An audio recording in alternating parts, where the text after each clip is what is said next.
Hello, everybody, and thank you for being here. We're on the third episode of Studio City Spotlight, where we highlight amazing, talented Studio City filmmakers who've been in the festival. And we are so blessed today to have Angela Robinson Witherspoon. And if that's not enough syllables for you, that I don't know what.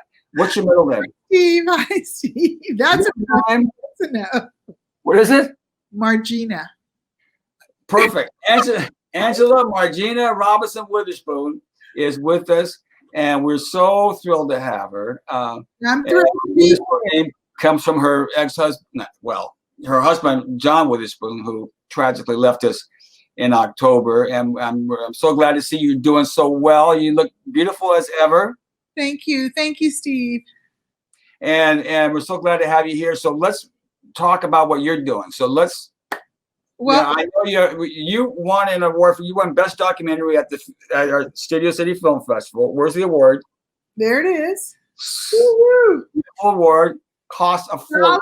Gold. So solid gold, everybody. It is solid gold plastic. So and I hear you're also doing another documentary. Yes. True? I'm working on a documentary about the artist Betty Saar, S-A-A. Saar. She is a marvelous, marvelous lady. She just turned 94. Wow. On July 31st. And her most famous piece of art is a piece called The Liberation of Aunt Jemima. And it actually predicts that the Aunt Jemima should get off of that box and not be a slave and should be liberated. So it's and what year was that? She created this in 1970, and now it's 50 years later, and they're finally going to take Aunt Jemima off of that box. Well, and so you've been collecting art for a long time? Yes, I have a lot of Betty's work. I have a lot of work by Tony Ramos. I have 3 things from Monsieur Picasso, lithographs. I have a print from Rembrandt that was pulled from the plate posthumously. Well, you've been here. You've seen Well, yes, but I wasn't, being. I was just remember the inventory. I've only been there one time, and I wasn't concentrating on the art because I just remember it was a nice houses. With the I'm not a real art connoisseur. I mean, I appreciate it, but I'm not a I'm a rube. All right, I'm gonna get up. Yeah, where are you going? I'm gonna take you and show you some art. Oh, that'd be great. That's a great idea. I like that. This is a piece of Betty's. I don't know if you can the reflection. Yeah, you got a little reflection down there. Yeah. This is a piece of her daughter, Alison Saar's work. Wow. And is she like a renowned artist as well? Yeah, she is really renowned, and she did a huge 12-foot tall bronze for Harriet Tubman that's in Harlem. Wow. And then everything on this wall is Betty. I don't know if you can see that. Yeah, I like that. Is that hers right there too? Yeah, and that's a little self-portrait in there, and the flaming heart, the pyramids, the dice. Right. It's hard to show you stuff from here, but I have a lot of art. No, that's impressive. A lot of art and a lot of books. Then LA County Museum had a big show of hers early last year, a little earlier, called Call and Response, where they showed her sketches and then showed the actual pieces of art. And then she was in that show at the Broad called Soul of a Nation. Did you have a chance to see that? No, I'm not as artistically inclined and as sophisticated as you are. Well, we got to hang out. Yeah. And you're showing me a thing or two. I'll introduce you to all my artsy fartsy friends. Oh my God. Yeah, you'll love it. Yeah, I don't know. I don't know about that. Oh, yeah, maybe. Not everybody has their own art collection and is in a great shape like you to be able to to do all these projects. A lot of these filmmakers are, they're broke. I had my salad days, honey. Don't. Oh, of course we've all. Wow. Live in a 2-bedroom apartment with brown carpet. Oh my God, you had to live in brown carpet? That must have been a nightmare for you. It was brutal. I can't imagine you with brown carpet. Was it shag? Yeah. It was on Ethel Avenue in Studio City. Oh, what a nightmare for you. 8 years. 8 years with brown carpet? And yet you persevered. Yep, I made it out of there, but I had a lot of help. You know, my husband, John, worked his butt off. Well, you first met John when? We worked on a movie for Warner Brothers called Kidnapped. I played an undercover detective and he played a pimp. Nice. And I was doing stand-up at the time, so somebody came running to me and said, John Witherspoon here. And I was like, who was that? And they said, oh, he's a comic and he works with Richard Pryor and he can help you with your stand-up. And I was like, ooh. So I got his number and he got my number and I asked him to help me with my stand-up. He said, I'm going to help you, little girl. Stand right here. Don't move. Yeah. He goes, I'll tell the jokes. So and that's pretty much what happened, huh? 33 years last June. You made 33 years, and well, that's another thing. I mean, one thing you're dealing with, you've gone from living with brown carpet for years to the coronavirus, but then also, of course, your wonderful, talented husband passed away last October 29th. Mm-hmm. And how have you been doing since then? Well, I believe in God. So I picture him sitting in God's lap and laughing and making God laugh. And there's a hell of a band at the party. There's Prince and Michael. Whitney Houston is forced to sing backup. and Duke Ellington is on the keyboard and John Coltrane. I just try to picture like he's at a fabulous right. And that one day I'll see him there. Have you ever seen any signs of him, either through like dreams or just if you ever like feel his presence or? Well, I think his presence is here at this house. And I actually spoke to a medium just for fun. No, there's nothing wrong with that. And he came in and said, if it's okay, honey, sell the cars. I'm not going to come back to drive the cars. And if you sell the house, I'll go with you to the next house. That's all your medium said? I mean, did she bring his spirit into the room to talk to you? She said that he is visiting my son a lot. Okay. Well, that makes sense. Yeah, my 32-year-old son that's trying to follow in his footsteps. Right. He's really taking it hard, so. Yeah, I bet. Said, it seemed like they were extremely close. Yeah, she said he's over there at his house a lot. And then night I had a dream and I was saying, honey, I want to buy some new earrings. Should I get the red ones or the green ones? And he said, get both of them. Hey, yeah. Get both of them. Get both of them. Yeah. And, John had a kind of spirit and we had a deal. If anything happens, don't stand around my grave crying. Shake your ass and get glad. Right. And you actually started that immediately because it was his funeral bash was pretty impressive. I mean, yeah, the amazing music, and you had the amazing it started open with David Letterman and ended with Ice Cube. I mean, that was pretty impressive. Well, I wanted him to have I called it a celebration of life. It definitely was. Yeah, and he had come a long way, Steve. He was from a family of 11 kids. So there's only 8 pieces on a chicken. He ate a lot of dumplings. Yeah. Bless his heart. So I probably did more than I should have done, but it was for him, it was for me, it was for the kids, Right. it was for family, it was for some of his friends that he had worked with. I thought the most beautiful moment of that was when I had everybody who had ever worked with John come up on stage. Yeah. And half the audience Yeah. came up on stage and we said, we sang that old Earth, Wind and Fire song, Keep Your Head to the Sky.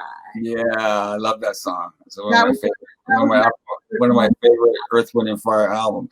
No, the music on that thing was great. Now, have you heard from David Letterman since John passed, or is he good that way, or is he kind of aloof? No, he called and checked on me every couple of weeks, and we went to dinner in Beverly Hills one night with Tom Dreesen. No, Tom Dreesen didn't go, but one of the other comics went. And Dave is, he's John David's godfather, and now he's the godfather, so he's been very sweet and very attentive. No, that's very good. We've been friends for years. We used to go to New York, and John would always do the show at Christmas, and right. He was best man at our wedding. So yeah, I know. I was seeing he's been a video that you had on your Facebook site. I watched it this morning of when I guess when John David was first born. John Witherspoon, Mr. Big Shot, is here. Brand new father. Yes. How old is the boy? 2 months, 16 pounds. He's the biggest baby in existence. 16 pounds. You can take this kid bowling. Yes, we went bowling the other day. This your first? Yes. Yeah. And his name is John David. You want to show these pictures? Yes, I would love to. This is a handsome-looking kid. And David is the godfather of my son. And so... How old is he here? It's about 7 weeks. The crowd loves it. That's good. What a cutie. Yes. And this one is very nice. Yeah. This one, I think we can see the resemblance to you. Oh, really? Yeah. This is you any morning.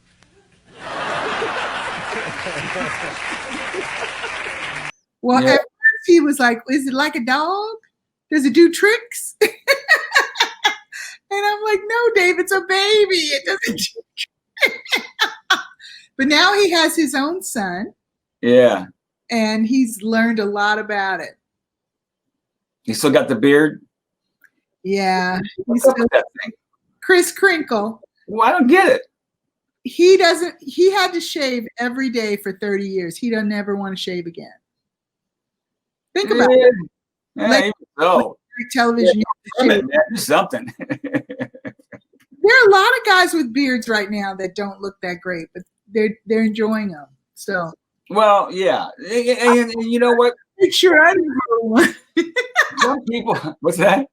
I may make sure I don't grow one. Oh, yeah, you don't want to do that. Some guys look good in beards, and then some don't. And I would classify him as one of those who does not. Well, honey, think about him. He's working. No, I'm just making a small thing. I mean, obviously, if he doesn't want to shave, incredible career and everything, and David Letterman is amazing. I'm just commenting on his beard. That's all. Now, when you first started out acting, you started as a model first? Yeah, I was a model, and my girlfriend was a little girl from Pennsylvania named Sharon Stone, and we started going to acting classes, and she stood in line with 600 other people to get a part in Stardust Memories. And then she came out here and did something. It was terrible with a snake in the bathtub. But she was friends with Joel Silver. So yeah, we all went out to dinner one night with Joel Silver to the old Mortons. Remember Mortons? Sure. And it was Joel Silver, Nick Nolte, Eddie Murphy, myself, and Sharon. And so I had Joel cracking up because I speak Dutch. And he said, a black girl? Ja hoor, hoe gaat het met jou? Ik ben van allemaal 3 jaren. Van Scheveningen. He's like, a black girl that speaks Dutch? Where did you learn that? So I just had, and then I speak a little Italian, and I really speak French. So he just thought I was hysterical funny. And so he said, Yeah. you're working tomorrow. I said, working where? You're in the movie, kid. And I'm like, what movie? 48 Hours. I said, really? So the next day Wait, let me back up 1 second. So it was you, Joel Silver, Sharon Stone, and Eddie Murphy? and Nick Nolte. And Nick Nolte, that was who was at dinner? Yeah. Well, that's some dinner. Hey, we were young and we were hot. Yeah. Wow. Wow. You got Now, was either one of those, all the time. who was hitting on you? Eddie had just come out of Saturday Night Live, so. Right. Well, Eddie was already famous, so was Nick Nolte. Well, that was Eddie's first movie. Right, but he was already famous from Saturday Night Live. Yeah, but he was sort of like Mr. Gumby. Even So. I thought, huh? Even so, a lot of people went to see 48 Hours because of Eddie Murphy, not Nick Nolte. Right, but it wasn't out yet. It was in production. Right, So, I know I got it, but I'm saying this, but you see, he's still big. He was still big. I didn't think so. But you didn't see it like that. I missed my opportunity. Yeah. So, Anyway, but he got you a part on 48 Hours. What was the part? I'm at the bar when he goes into that bar, the all-white bar or something. It's one of the bar scenes, and I have on a red turtleneck, and I have a lot of hair, more than now. Yeah. And he kind of is like, hey, and I'm like, I'm with somebody. So I said 3 words, and I got $1,500. Yeah, just imagine if you had said like 10 words. I was thrilled. I thought, oh, this is going to be easy. I'm going to be a fucking movie Yeah, star. right. Where's the next movie? Where's the next movie, Joel? Yeah. That was a Walter Hill film. And then Walter did actually call me to do Crossroads with Ralph Macchio. But then I just had 2 lines. But what? Huh? What about it? I only had 2. I had 1 line in 49. I had 2 lines in Crossroads. So you doubled your lines for the next movie. I needed to double my billing. But, you know, life is full of surprises. Yeah. Now that John has passed, I mean, are you? What is different, if anything, about your life creatively? Are you trying to like do more things creatively, or basically you always had that? You're always doing that anyway. Well, what happened with me? I feel like I kind of got slowed down by having kids. I have 2 beautiful kids. Right. JD Witherspoon and Alex Witherspoon, who is a singer. He goes by Trace.Nova. So somebody, John was working all the time, so somebody had to be the parent on duty. So that was me.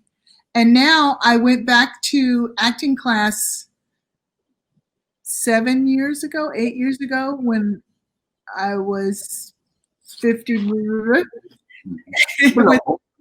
Richard Lawson. Yes. And Richard said to me, you're a pretty good actress, but if you became a content creator, you'd be more interesting. So I've done 4 shorts. I've done the 1 documentary that you saw. I'm on my 2nd feature documentary. I would like to do 10 really groovy films before I die. But not necessarily documentaries, just films. I think it's like right now it's documentary, and then I have a pilot script that I wrote about my family. Mm-hmm. That's a comedy. And it starts with my mother dying here in LA and me trying to get the body back to Washington, D.C. Boy, talk about your laughs. So it's funny.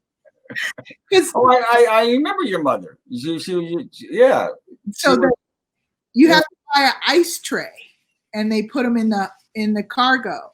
So an ice tray is $1,200. Wow. And I'm is it like dry ice? it's a cool. It's like a box, a cool ice box or something. You know. Oh, it's not. That's not like ice cubes. I mean, you're putting in. It's a refrigerated box. Right. So I'm like, okay, so it's $1,200 for her. How much is it going to be for me to get on the plane? And so it starts with her funeral and the reading of her will. And Yeah, that's a good start. Where the money at? Yeah. Now, was there an issue when your mother died? When the will was read, were people going, "Hey, wait a minute"? Well, my father had been a diplomat and an attorney in Washington, D.C., so there was some stuff to divvy up. So Amongst how many people? Well, I only have one brother, so there's just the two of us. Yeah. And there are 3 grandchildren. So the grandchildren and you. Well, I don't land share. they You should, got the grandchildren. they should get anything till I die. And also, too, you were taking care of her. Yes. And you were a very devoted daughter. Yes. Yes, I had promised her that I wouldn't put her in one of those places, and I didn't do it. And you didn't. So, No. yeah. No, that's like a great premise for a comedy. Yeah, she was 90, and she was boxing with God at the end, like, hey, I've been a good Christian. I should make it to 100. Damn it. 90 wasn't enough. No, she was PO'd. Now, did she die suddenly, or was it? No, she had colon cancer, and the doctors were reluctant to operate on her, you know, because she was frail. Right, which they figured she wouldn't make it. Yeah, and then she had been a Weight Watcher, and she had been always walking and exercising. Right. She was like, "What is the meaning of this?" 90's a good deal. She didn't think so. She had been a deacon in the church. She had a new roof on the church. So, she thought she paid her dues to live longer. yeah, she wanted to go make it to 100. Sure. Or at least 99. You saw where what's her name? Olivia de Havilland just died at 100. Was it 4? 104. 104. She must have had some good karma, boy. Hey, let me tell you something. She didn't look a day over 102. That's how good she looked when she went out. Well, Steve. Hey, but with John though, I mean, John was a shock. That was a total. That was brutal. Yeah. He was gone in 10 minutes, honey. And thank God though that it didn't happen while he was on the road. You know, at least it happened at home. Yeah. Yeah, I'm sure it was traumatic for the family, but at least he got to go at home. I don't know what to say about that. I mean, if he had been really sick and been up at Cedars, you know, the director, John Singleton, was up at Cedars for a month. Yeah. He would have been mad as hell. So everybody said, what a way to go. You know, 5 minutes of suffering and you're gone. Right. I was sad because I just thought we had more time. You know, we had just been on this fabulous trip to Europe. We had just been to Magic Johnson's 60th birthday party. Right. We saw everybody: Chris Tucker, Cedric the Entertainer, Angela Bassett, J-Lo was at that party. So people were like, "What?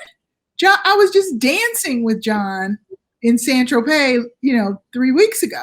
Yeah. We got home from that trip September 5th, and so he died October 29th. So that was brutal. That was brutal. But I was glad that he wasn't intubated, that he wasn't, suffering like in a hospital bed for a month or anything like that. Right. If he was packing to go to a gig. Yeah. No, I remember you said. I remember once when I asked you about getting him at the film festival. You said, "Well," you asked me, "Well, what day?" I said, "Well, it'd be like Friday or Thursday."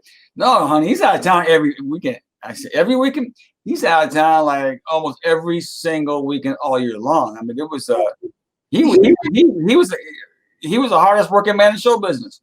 He had a calendar, and they would come in November for the next year and set up the calendar for, like right now they would come and set up the calendar for 2021. Right. it's good he's not alive right now. He'd be mad as hell.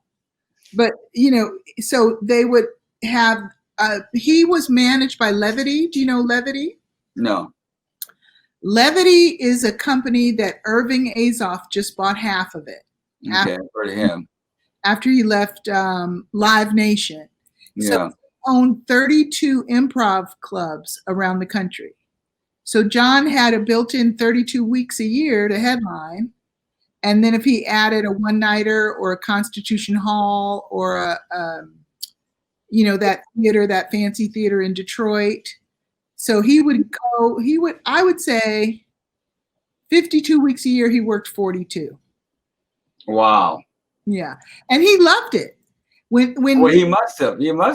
When we were in Europe for 3 weeks. He goes, I missed 3 checks messing with you and Magic Johnson. That's what he said?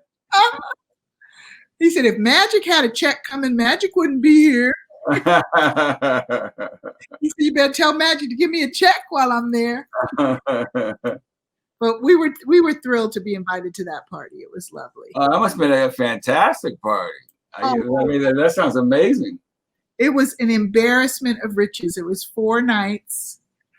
Sam Jackson was there. Everybody was there. And then on the last night, it was up at this castle. And, the usual stuff, lobster. Right. But the music was Eric Benet, Jeffrey Osborne, Shaka Khan, wow, Carol Lynn, Uncle Charlie from the Gap Band, Eddie Levert from the OJs. And then at midnight, Magic said, don't leave. And we're like, that's got to be the end of the show, right? Yeah. Nope, there's one more surprise. At 1:00 in the morning, Earth, Wind, and Fire. Oh, man, that's amazing. And John was like, that's amazing. Yeah. Forget about it. Yeah. The greatest band of all time. Group. So, the only sad part about that is that they're not having Maurice White there anymore. But otherwise, well, still sound great. Still got Philip Bailey. His spirit is there. I just read Maurice's book. You did? Yeah. I didn't know Maurice White had a book. He has a biography, a memoir. Wow, I didn't know that. Yeah, he wrote it with the help of a ghostwriter, but it's excellent. And he talks about Davis and Walter Yetnikoff and Ramsey Lewis and all the people that he, met along the way. Right. Of course, his brother Dean, his brother Fred, and Philip Bailey. Yeah. And he talked about how much it costs to do those shows because they used to do big productions. Oh yeah, huge productions. Oh yeah, yeah. It was incredible. It's changed. Yeah. In fact, I heard that he finished it a couple of weeks before he died. Oh, yeah. He had stopped performing well before that too, because he had been ill for a long time. Well, he had Parkinson's. Right. Yeah. He was a great guy. No, he's a great guy. I had the opportunity to meet him once and talk to him a bit. He was a really nice guy. In fact, it was so funny. He had given me his card and he wrote a little note in the back. I just found it the other day. And this is going back, 1988, 89 or something. I didn't throw it away because it had Maurice White's signature on it. Sorry, you hear that? Hey, listen. Yeah. What else do you want to talk about? Did we cover everything we needed to cover? How'd it go? Oh, was there anything we didn't cover that you wanted to cover? Well, I was on Criminal Minds last year. Well, see, there you go. I had a 3-episode arc before they killed me. Oh. And then I played a judge on Crazy Ex-Girlfriend on the last season. I saw the clip of it today. Yeah. I was looking at a bunch of stuff, for you. Yeah. A bunch of Angela Robinson Witherspoon things, and I found that. I saw that. And then there's a movie. I didn't like how they lit you though. On what? On the judge scene. They had the lighting was like you had like it was a shadow over you. Yeah. You mean on Soul Plane? On that when you're the judge, when you're in the judge's chamber. Honey, they don't have time to worry about me. Yeah. I was just glad to be nominated. No. Yeah. Yeah. If you want to see something really good, there's a movie that I starred in called The Moment After. It's a religious movie from 1999. And The Moment After? The Moment After. Okay. It's like the Book of Revelations. And so my whole family gets taken to heaven, but I don't go because I'm not a believer. Right. So then I go through some shit. Just like so you recommend the movie? I do. I'm proud of it. Okay. It's called the Moment After. The Moment After. Okay. Yeah. And is that available on Amazon or IMDb? No, it's not available. You can get it on Amazon, I think. Well, there you go. Yeah. I haven't looked at it myself in a long time, but I remember I was so happy to get it. You know what else you can get on Amazon? It's a movie called Little Saigon.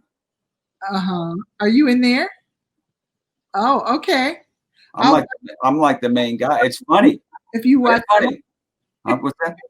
I said I'll watch yours if you watch mine. Okay, well, sure, I'll do that. And thank you so much for it's great seeing you. Thank you so much for being on the show today. It's called Studio City Spotlight. That's what it's called. There's a name for it. Yeah. Studio City Spotlight, and we spotlight people who have had any affiliation with the film festival, which you have because you won a very expensive award from the festival. Make me look younger and thinner. I mean, you already did that. All right, Steve. Thank you. Bye, sweetheart. Thank you. Love you. Baby, love you.